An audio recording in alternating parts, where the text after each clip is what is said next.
안녕하세요. 바리파이어입니다. 네, 저는 올해 2월 다니던 회사에서 잘렸습니다. 계약직으로 2년간 일하고 정규직 전환을 기다리고 있었는데 회사 사정과 저의 건강 문제가 겹치면서 제가 세웠던 계획보다 5년이나 빠르게 파이어족 생활을 경험하게 되었네요.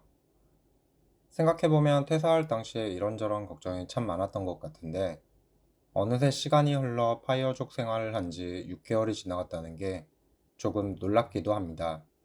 그래서 이번 영상에서는 지난 반년간 파이어족 생활을 하며 어떤 생각이 들었고 무엇을 느꼈는지 세 가지를 말해보려고 합니다. 그럼 시작하겠습니다. 첫 번째, 4% 룰. 생각보다 실행하기 어렵다. 저는 퇴사로 인해 그동안 받던 고정소득이 발생하지 않는 상태가 되었을 때 4% 룰을 따라 주식을 판다는 건 굉장히 어려운 선택지임을 알게 되었습니다.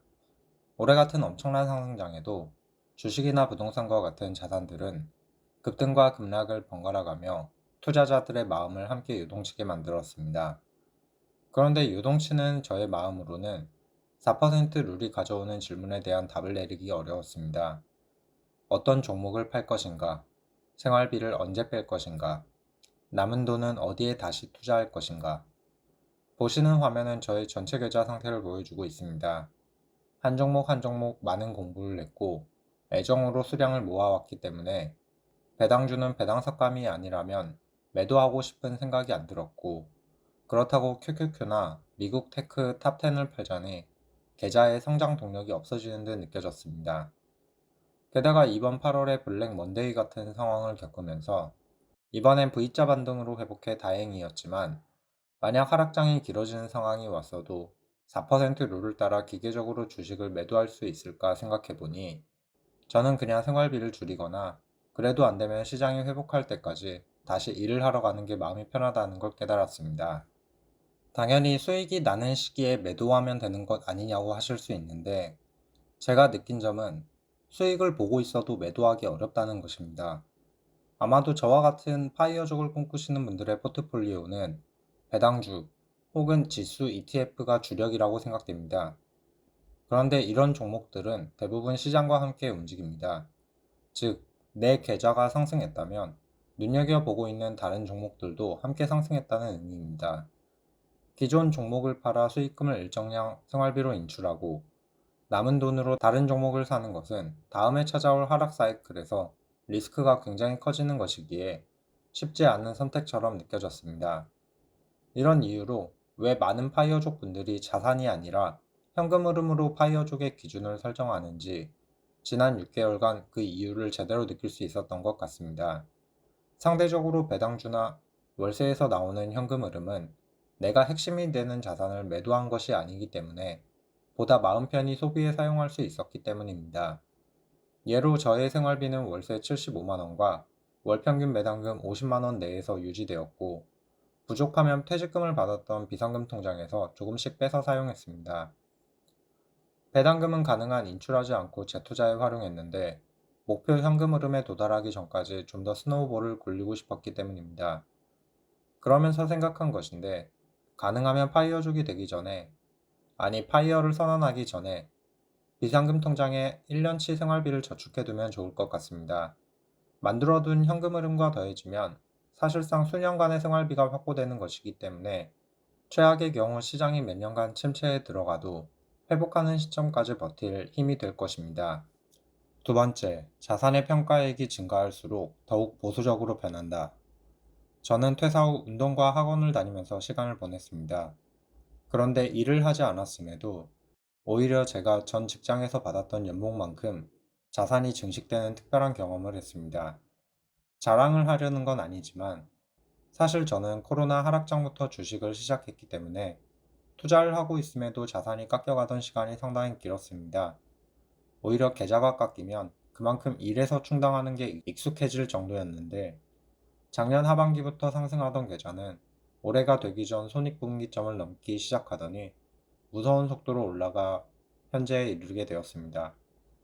물론 자산이 깎이지 않고 증식할 수 있었던 이유는 제가 잘한 것이 아니라 시장이 역대급 상승을 보여주어 얻을 수 있었던 성과이기 때문에 감사한 마음을 가지고 있습니다. 그런데 여기서 이상한 점이 계좌에 찍히는 숫자가 계속 올라가도 노동으로 월급을 벌어 입금하던 때와 다르게 마음 한켠이 불안하다는 것입니다. 원래 이런 건가 싶어 저 말고도 일하지 않고도 자산이 올라갔다는 선배 파이어족 분들의 여러 영상을 찾아봤지만 대부분 앞날에 대한 자신감이 가득해 보였습니다. 그런데 문득 저와의 두 가지 차이점을 발견했습니다.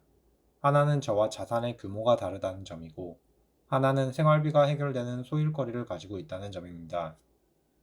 그런데 저는 목표 수준의 현금 흐름을 만든 것도 아니고, 아직 골반과 손목의 건강을 회복 중이기에 소일거리도 못하기 때문인지, 시장이 심하게 요동쳐 하루에 몇백만 원씩 계좌가 움직이는 경우, 대응법도 조금 달라졌습니다. 분명 고정 수입이 있었을 때는 공포를 느끼는 것보다 기회인가 하는 생각으로 많이 떨어진 종목들을 분석하고 적극적으로 매수했었는데, 고정 수입이 없는 지금은 하락이나 조정장이 오면 포트폴리오에 위험한 종목은 없는지, 이번 하락장 대비는 충분히 되어 있는지부터 점검했습니다.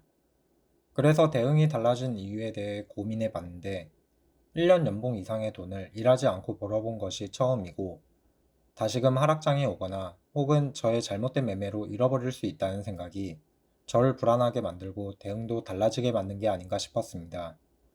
큰 흐름의 하락과 상승 사이클을 이제 겨우 한번 경험한 것이기에 이대로 포트폴리오를 계속 유지하는 게 맞는 걸까? 아니면 고점이라 생각될 때 팔고 하락장을 기다리는 게 맞는 걸까? 질문에 대한 답을 내리기도 어려웠습니다. 아마 목표 현금 흐름에 도착하기까지의 긴 여정에서 상승과 하락의 사이클 경험이 좀 더 누적되어야 저의 공포심이 사라지고 좀 더 시장을 객관적으로 볼 수 있을 것 같은데, 막상 그날이 왔을 때 저는 어떤 생각과 자세로 시장을 바라보고 있을지 궁금하기도 합니다. 세 번째, 생활비에 여유를 남겨두어야 한다. 전 앞으로 파이어족의 생활비를 계산할 때 10% 이상의 여유 자금을 꼭 추가하려고 합니다. 불특정한 순간에 비싼 소모품이 망가지거나 잔잔바리로 돈이 필요한 순간이 꼭 오기 때문입니다.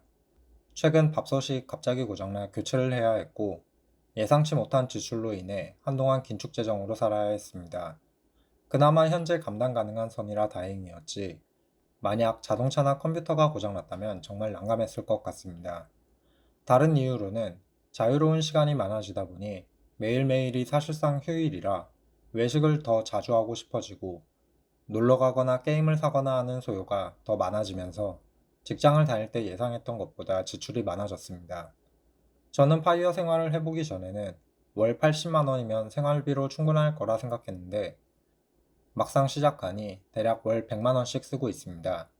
왜 이렇게 많이 나왔나 지출 목록을 살펴보면 월세 30만 원, 전기 가스 5만 원, 각종 세금 5만 원, 핸드폰 10만 원, 식비 30만 원, 담배 및 구독료 10만 원, 그리고 남아있는 10만 원은 한 번씩 치킨을 사 먹거나 술이 고플 때 안주를 사면서 지출되었습니다.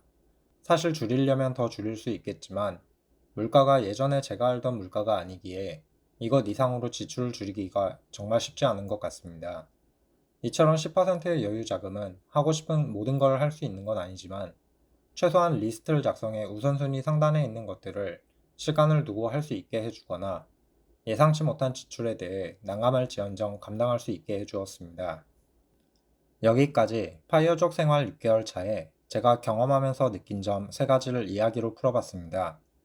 생활을 해보기 전에는 파이어족이란 미지의 영역에 대해 대단하고 되기 어려운 무언가로 생각했었다면, 지금은 현금 흐름 내에서 생활을 유지할 수 있고 주어진 많은 시간을 행복하게 사용할 수 있다면 파이어족이 되기 위한 최소한의 임계점을 넘어선 게 아닐까 생각해 봅니다.